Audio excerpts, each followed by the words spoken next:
Lady Seraphine had never imagined that love could become a crime. Her hands, once accustomed to delicate silks and golden cups, now trembled as she held the soft weight of the child she had found in the forest. The baby's small fingers curled around her own, and for a brief moment, the world felt quiet, safe, and tender. But the world outside her arms was anything but quiet. The grand hall of her husband's estate had turned cold and sharp as winter steel the moment she announced her choice. She had adopted the infant, a tiny being abandoned near the border of the kingdom, and had refused to tell anyone its origin. To her husband, Lord Kale, it was not merely disobedience, it was an insult, a stain on his pride, and a threat to his legacy. "You dare bring that child into my house?"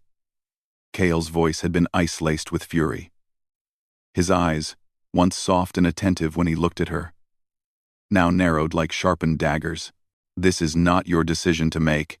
It is mine. You have no right." Seraphine had stood her ground, her own heart pounding like a war drum. "He is innocent," she had whispered, "and he deserves a chance to live. That is all." But reason meant nothing to Kale.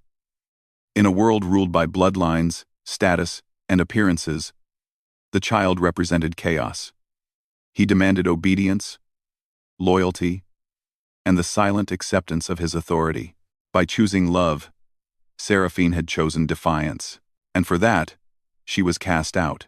Now, walking through the shadowed forest, the autumn wind tugging at her cloak, Seraphine felt the bitter sting of exile. The forest seemed alive, whispering secrets in the rustling leaves, watching her with hidden eyes. She tightened her arms around the child, who gurgled softly, blissfully unaware of the storm that had uprooted their lives. She had no plan, no map, no destination. Her only guide was instinct, and the tiny heartbeat she could feel against her chest. Shelter was scarce, and the nights were growing colder. Still, she pressed forward, stepping over twisted roots and fallen branches, determined to keep the child safe. The forest, however, had its own rules. Shadows stretched like dark fingers across the narrow path, and distant cries of unknown creatures echoed in the night. Seraphine kept her senses sharp, though her heart often betrayed her with worry. Every snap of a twig, every rustle of a leaf made her flinch. And yet, she refused to falter. The child's life was worth any danger, worth every hardship. Hours later, she stumbled upon ruins an old fortress, long abandoned, its stones covered in moss and ivy. The once proud banners of a forgotten house flapped weakly in the wind. It was not a palace, nor a home, but it was shelter.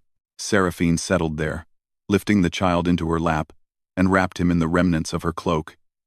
She whispered stories of kingdoms, brave knights, and heroes who had saved the world despite fear. The child's eyes, wide and bright, seemed to follow her every word. As night fell, the forest deepened into shadow. Strange sounds filled the air: owl calls, the distant roar of a river, and something else, subtle yet undeniable: the sensation of being watched. Seraphine's heart tightened. She had learned, in her short but turbulent life, that the world did not forgive those who acted outside its rules. And this child, this innocent being, was a beacon for attention she did not want. Her thoughts drifted to the kingdom she had left behind, to the life that had once been full of luxury and certainty. Now, all that remained was uncertainty, danger, and the fragile warmth of the child. She knew that she could not survive long in the forest without danger finding her. Even the trees seemed to lean closer, as if aware of the secret she carried. Despite her fear, Seraphine discovered a strange sense of peace in her exile. In the quiet of the ruins, she could hear the child's soft breathing, feel the rise and fall of his tiny chest. For the first time in days, she allowed herself a small smile. Maybe, just maybe, she could protect him. Maybe she could build a new life in the shadows, away from judgment, cruelty, and the coldness of her former home. But fate, it seemed, had other plans. The night was not empty. A shadow moved between the broken pillars of the fortress, silent, deliberate, watching. Seraphine did not notice it yet, her attention wholly on the child. Yet the presence was undeniable, a silent promise of change, a quiet warning that nothing would remain as it was. Memories of her husband's anger came unbidden. She remembered the sharp words, the cold look, the way he had turned the household against her. He had believed that love could be controlled, that obedience could be demanded. But love, she had learned, could not be tamed.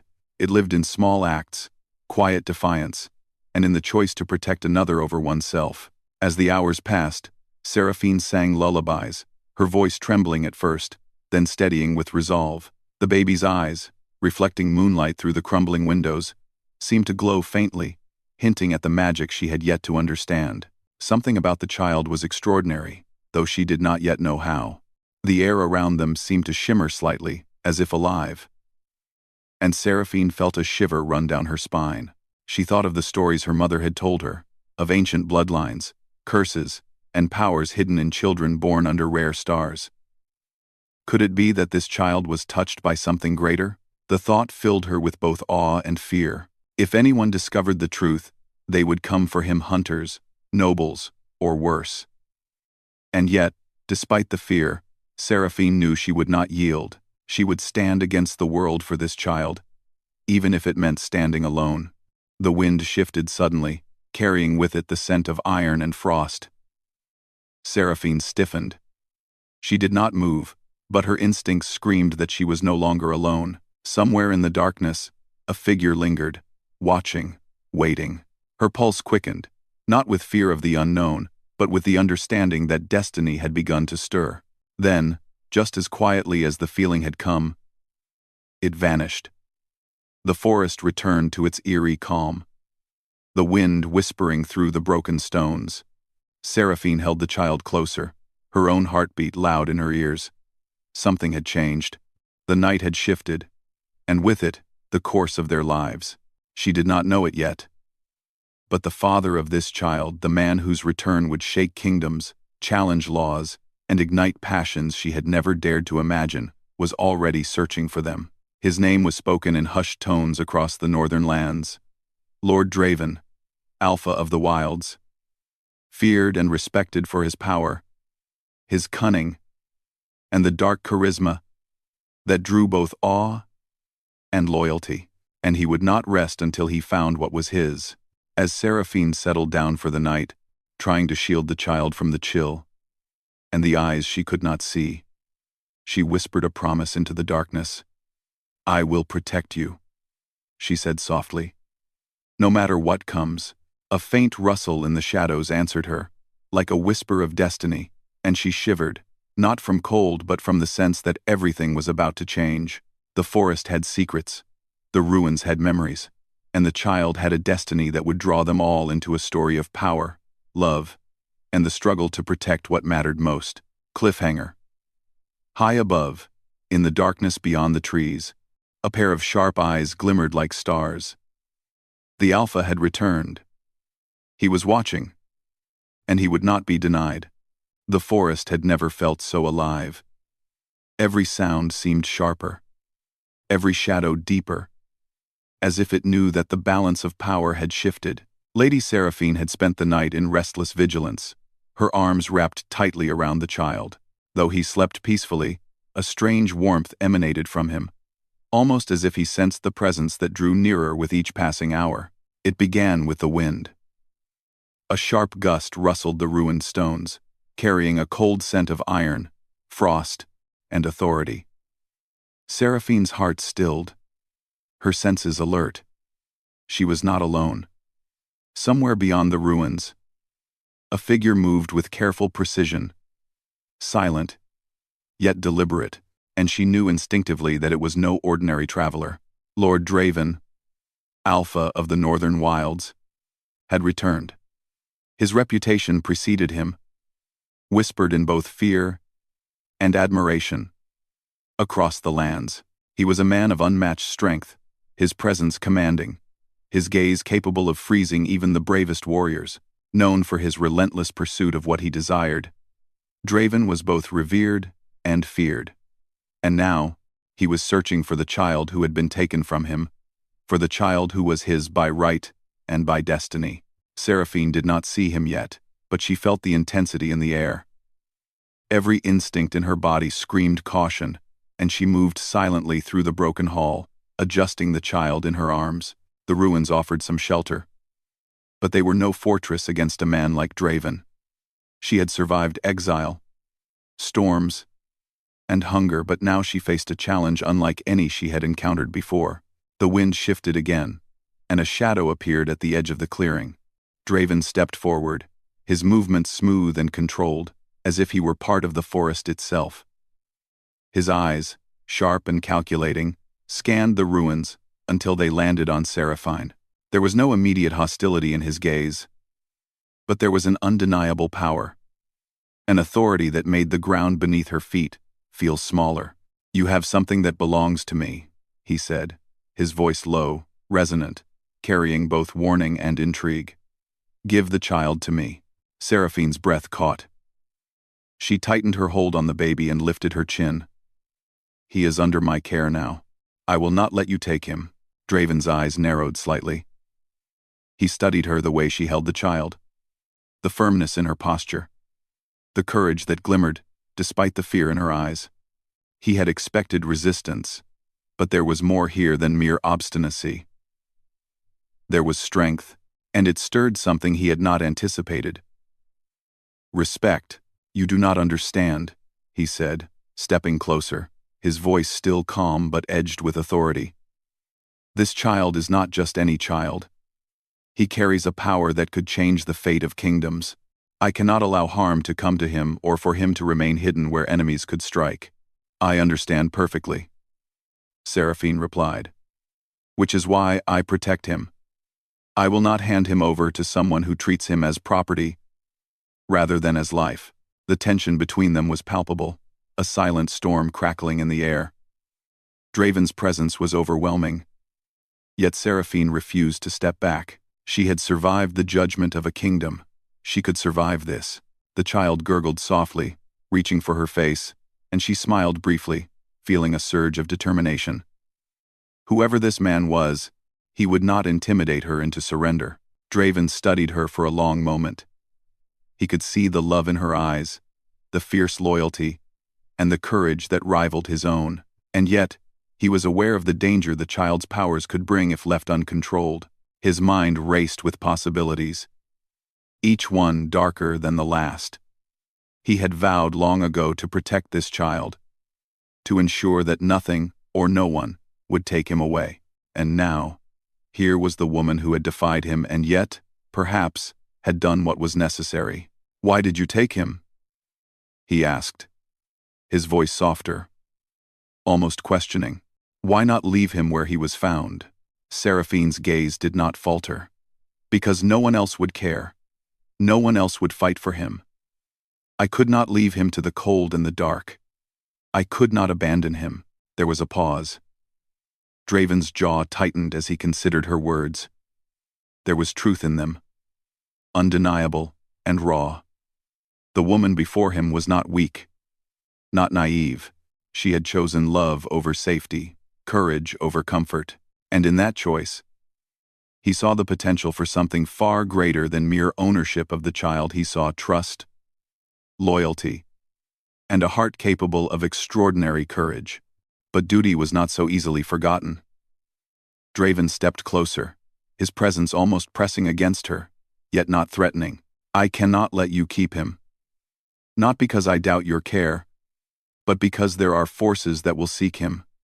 Forces that would destroy everything he is meant to be. I will protect him, even if it means fighting you." Seraphine's eyes narrowed, her resolve hardening. "Then you will see I am not your enemy." She lifted the child slightly, showing the truth in her heart. "I fight for him. Not for power, not for pride, for him. And I will not let anyone take him from me, no matter how strong they are." For the first time, Draven felt a stir of something unexpected. Respect, certainly. Awe, perhaps. And beneath it, a strange pull of longing and unspoken connection that neither could yet name. There was a tension here, not born of passion, but of destiny, of two wills colliding with shared purpose. Yet separate intent, the forest held its breath. Leaves rustled. A distant wolf howled. And in that silence, the child's presence seemed to pulse with a quiet magic, as if acknowledging the power struggle unfolding around him. Seraphine felt it too. A warmth radiating from the infant. A sense that they were not merely arguing over custody, but over fate itself. Draven knelt slightly to bring himself closer to their level, studying the child's bright, curious eyes. "You are extraordinary," he murmured, almost to himself.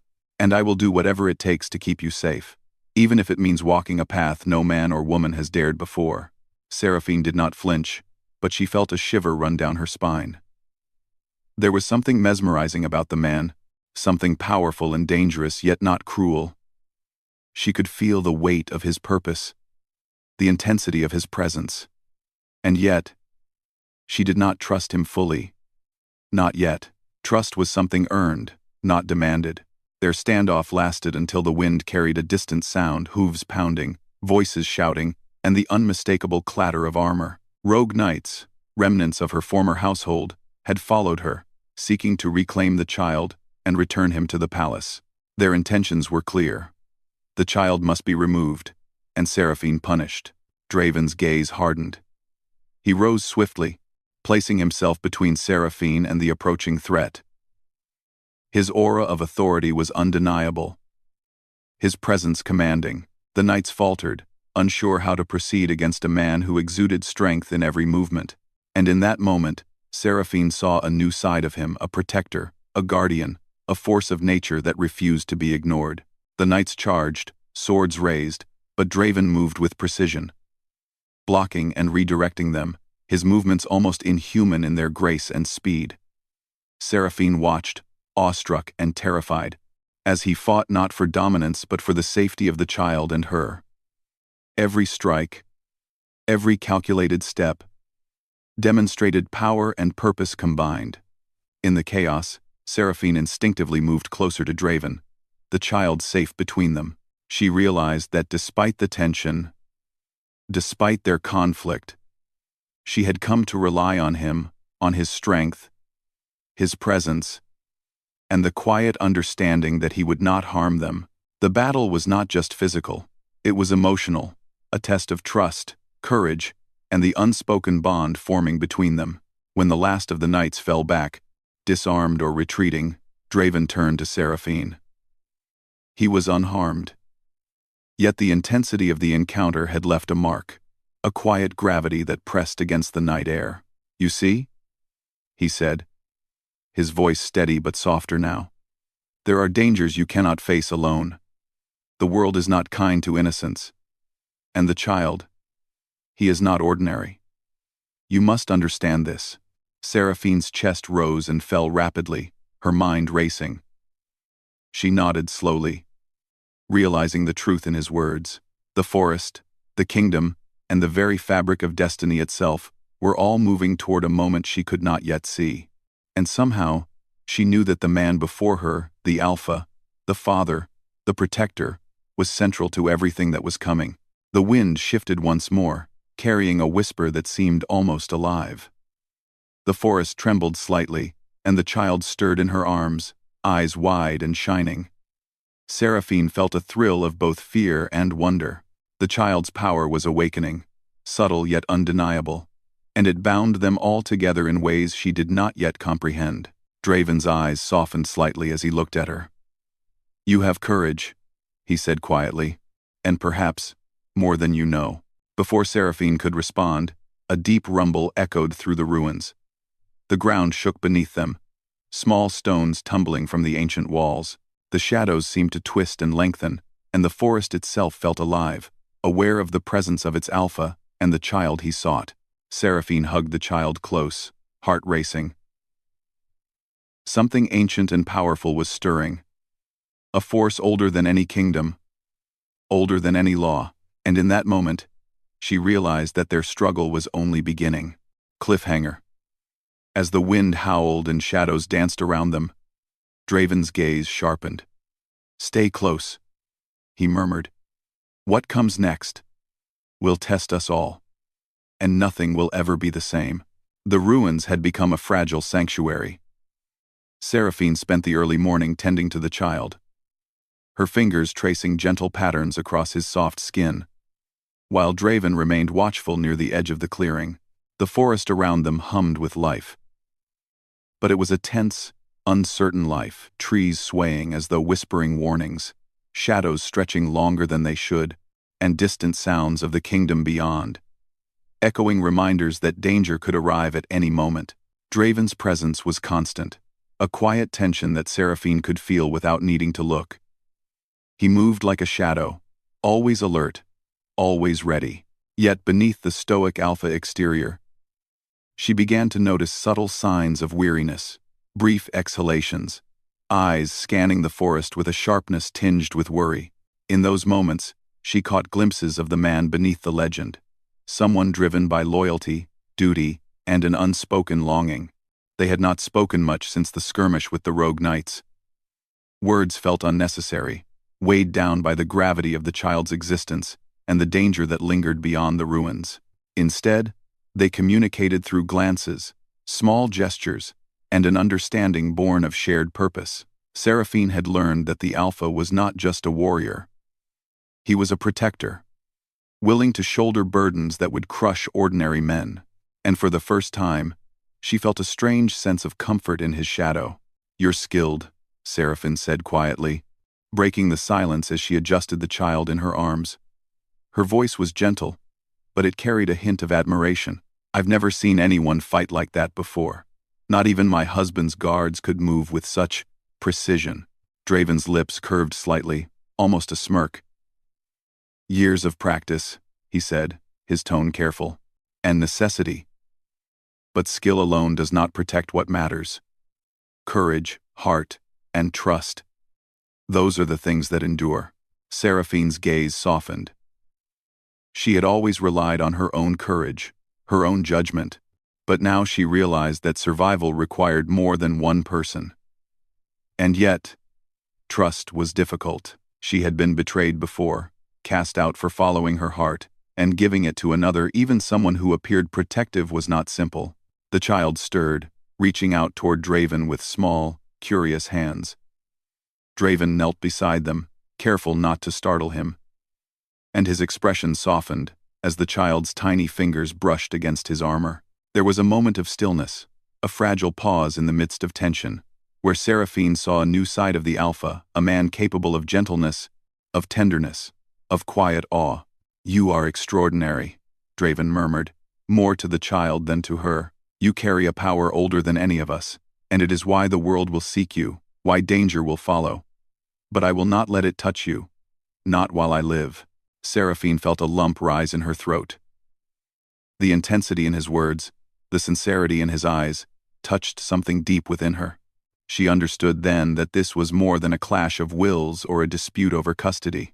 This was a meeting of hearts shaped by destiny, a connection forged through shared trials and unspoken devotion. Hours passed in tense quiet.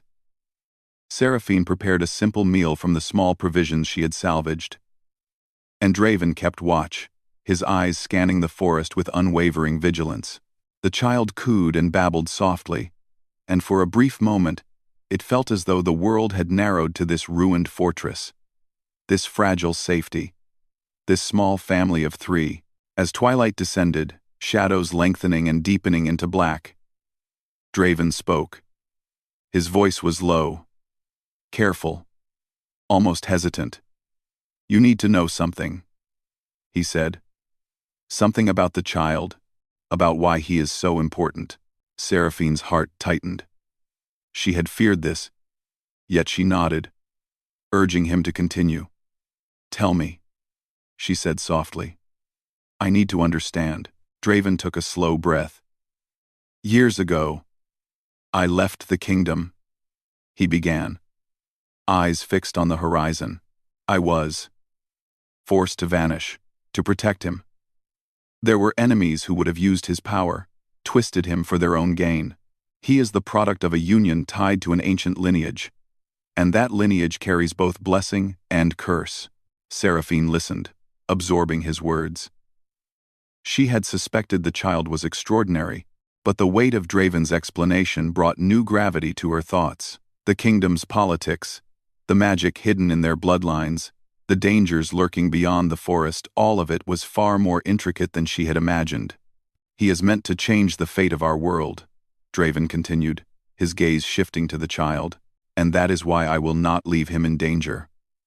Not even for a moment. You have protected him, and for that, I am grateful. But we cannot ignore the truth any longer. We must act together. Seraphine felt a surge of both awe and fear. Acting together implied trust, partnership, and perhaps more than either of them were ready to admit.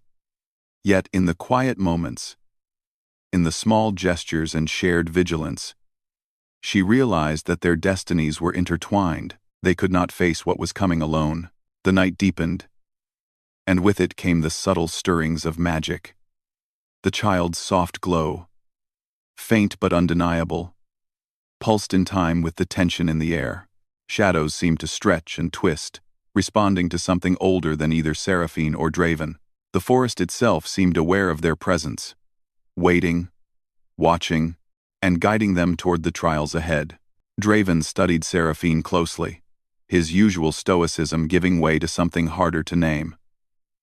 Respect, certainly. Admiration, perhaps, and beneath it all, a strange, quiet pull, an unspoken connection that neither dared acknowledge but both felt. He had fought countless battles, faced enemies both mortal and magical. Yet this human courage, this defiance, this heart stirred him in ways he had never known. You are strong, he said finally, his voice almost a whisper. Stronger than I expected, and perhaps braver than me. Seraphine's lips curved in a faint smile, despite the tension. Strength can come from necessity, she replied. Sometimes courage is the only choice we have, and sometimes it is the only way to survive. They spoke little after that, letting the forest and the night do the talking. Yet the bond between them deepened. Trust, subtle and slow, began to form. Every glance, every shared responsibility, every quiet gesture of care for the child wove an invisible thread between them. They were not yet allies in the full sense, nor lovers, nor equals, but they were becoming something neither could ignore. Suddenly, a distant roar shattered the fragile calm. The ground beneath the ruins trembled slightly, and the shadows seemed to twist unnaturally. The child stirred violently in Seraphine's arms, sensing danger before they could see it. Draven's eyes sharpened, his body tensing as he moved instinctively to protect both Seraphine and the child. Something is coming, he said, voice low and urgent. And it is not ordinary. Stay close to me. Seraphine clutched the child tighter, heart pounding. She did not need to ask what he meant. The forest, the ruins, the very air seemed to warn them of an approaching power. A force that would test their courage, their trust, and the bond forming between them. For the first time, she allowed herself to see Draven not only as the alpha, the warrior, the father of the child, but as someone who might walk beside her in the trials to come. The weight of responsibility was immense, yet it was shared now, binding them together in ways that fear and danger alone could not achieve. The wind howled, carrying whispers of ancient magic and the promise of coming trials. Shadows lengthened further, coiling around the ruins like living things. The child's soft glow pulsed more brightly, responding to the surge of power nearby. Seraphine felt a thrill of awe and terror. This was bigger than either of them. Bigger than the kingdom. Bigger than the world, as they knew it. Draven's hand brushed hers briefly as he adjusted his position to shield both her and the child. The contact was fleeting, yet electric. A silent promise and a question at the same time. Seraphine felt a shiver, not from fear, but from the strange recognition of the bond forming between them, a connection that could survive anything. Even the darkness gathering around them. The night deepened further, and the first faint stars began to pierce the gloom. In their light, the ruins looked both fragile and eternal. a perfect stage for the events that would follow. Seraphine looked at Draven, then at the child, and whispered softly, "We will face this together. No matter what comes." Draven nodded, his gaze firm yet softened by a rare vulnerability. "Together," he agreed. But even as he spoke, the shadows shifted again, moving with intent. And a distant, unnatural sound reached their ears, a warning, a threat, and a promise, all at once. Cliffhanger.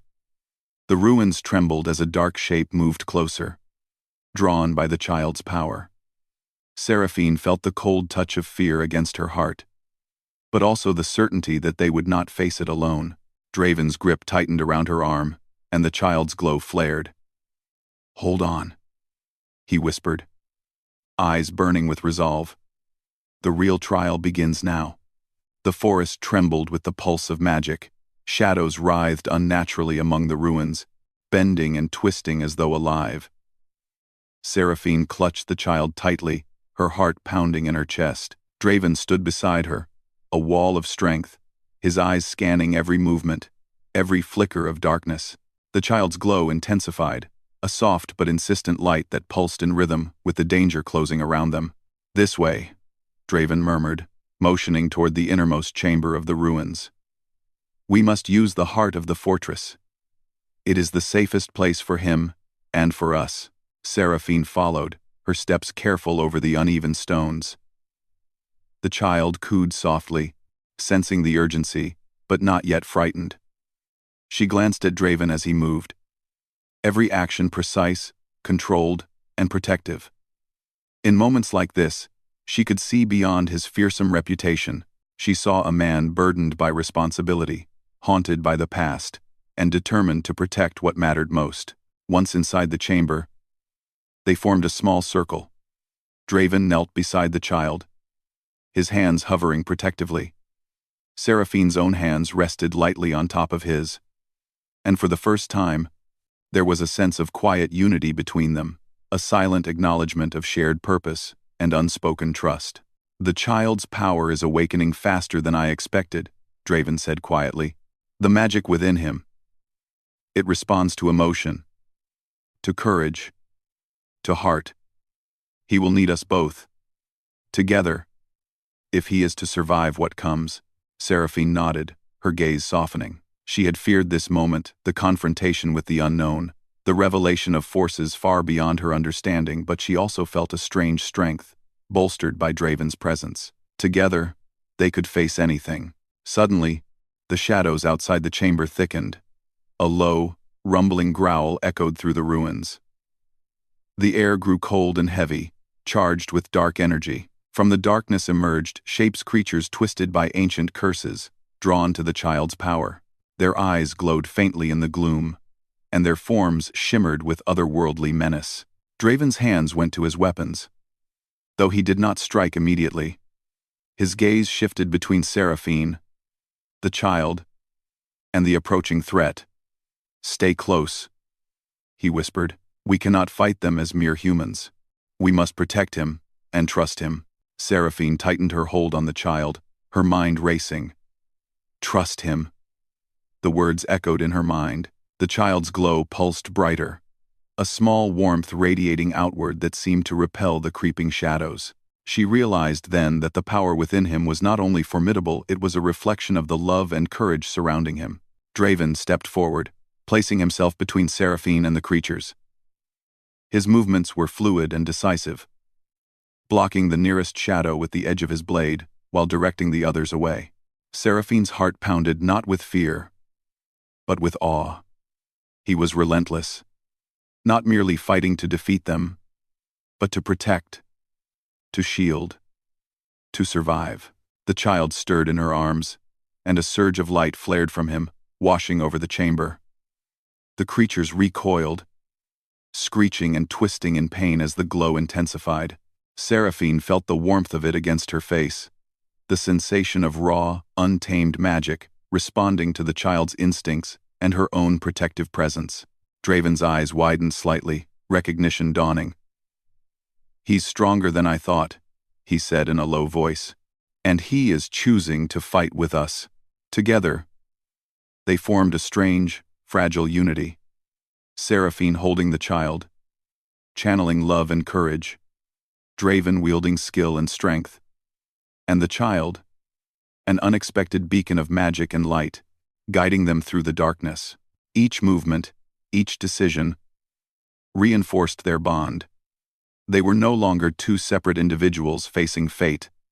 They were a unit, bound by purpose, loyalty, and care. Hours seemed to pass as the battle continued, shadows surging, retreating, and reforming in response to the child's power and their combined efforts. Sweat and exhaustion lined their faces, but they did not falter. Seraphine felt a new kind of courage growing within her, one born not from necessity, but from trust, love, and the recognition that she and Draven could endure anything together. Finally, with a pulse of light from the child so bright it filled the chamber, the last of the shadows dissipated, leaving the ruins quiet and still once more. The child gurgled happily, unaware of the danger that had just passed, and Seraphine felt tears prick her eyes. Relief, awe, and gratitude swelled in her chest. Draven reached out, brushing a stray strand of hair from her face. His hand lingered for a heartbeat longer than necessary, and for the first time, their eyes met fully, not as protector and protected, not as alpha and defiant human, but as two souls bound by shared trials. "You were incredible," he said softly. "All of this, I could not have done it alone." Seraphine smiled faintly, a mixture of exhaustion and warmth. "Neither could I," she admitted, "and I wouldn't want to." For a moment, the ruins seemed to hold their breath, a quiet, calm, settling over them. Outside, the forest whispered, acknowledging the bond that had formed, the courage that had been proven, and the power that now lay safely within the child. It was a moment of quiet triumph, a fragile peace earned through struggle and shared trust. Draven's gaze softened further, vulnerability touching his expression for the first time. I thought I would have to take him from you," he confessed. "But now I see, we are meant to face this together. I am grateful for you, for your courage, for your heart." Seraphine's hand found his, their fingers intertwining naturally. She felt the strength in his grasp, but also something gentler, an acknowledgement of partnership, of understanding, of connection. "And I am grateful for you," she said, "for protecting him, and for standing with me, not against me." They sat together, the child between them, the ruins silent and still around them. In that quiet, there was a sense of completion, of something old giving way to something new. The trials they had faced were not yet over. The world beyond the forest would still challenge them. The kingdom would still question them. But in this moment, they had found unity. And with it, the strength to face whatever came next. Draven leaned closer, his voice low, filled with a rare softness. "We have survived this night, but our journey is only beginning. Together, we will protect him, and we will face every challenge that comes." Seraphine nodded, her gaze steady, her hand resting on the child's soft chest. "Together," she echoed. The child stirred again, giggling softly, reaching for Draven's face. He laughed, a short, warm sound, and lifted the child into his arms. In that moment, there was harmony, father, mother, child, a bond forged not by blood alone, but by choice, courage, and love. Outside, the ruins seemed to glow faintly, touched by the magic that had been awakened. The forest whispered, the stars twinkled above, and the distant mountains held silent witness to the moment of quiet victory. Yet even as they basked in this fragile peace, a distant rumble reminded them that the world was not done with them. Shadows still lingered, kingdoms still whispered, and magic still stirred in unseen corners. The child's destiny was only beginning, and with it came new trials, new challenges, and new bonds to be tested. Draven set the child down gently, brushing a finger across his small forehead. "You have changed everything," he said to Seraphine, his eyes locking with hers. Not just him, but me. You've shown me a courage I didn't know I could trust. Seraphine felt her heart swell. A mixture of relief, joy, and something deeper. An understanding that the bond they had formed in the fires of danger was unbreakable. And you've shown me strength I didn't know I could rely on, she replied. Together, we can face anything. They sat in silence for a while, watching the child sleep peacefully, the ruins standing as a testament to their struggle, and the night slowly giving way to the pale light of dawn. The world outside would continue. The kingdom would continue. But within this small circle, they had found something permanent. Trust, loyalty, love, and unity. Draven finally broke the silence, his voice quiet, but certain. We have earned this moment, he said, but we must remain vigilant. The child's power will draw attention, and the choices we make now will shape everything to come. Seraphine nodded, determination shining in her eyes. Then we will face it together, she said firmly, her hand finding his once more. No matter what challenges come, no matter what dangers arise, we will not be separated. We are a family now, and we are stronger together. The child's soft glow pulsed in response, as if acknowledging their vow. The ruins, the forest, and the sky above seemed to hum with quiet approval. For the first time since her exile, Seraphine felt a sense of home. Not in a palace or a title, but in the bond they had forged, in the courage they had proven, and in the love that had grown quietly, steadily, and irrevocably between them. Cliffhanger, emotional hook. As the dawn broke, casting golden light over the ruins, Draven lifted the child into the air, smiling, and whispered, "We are ready." But the world still watches. Seraphine stood beside him, her heart steady, knowing that no matter what came next, they would face it as one. Yet in the distance, a shadow moved silently. A reminder that destiny's challenges were far from over, and that their story, now bound by love and courage, was only beginning.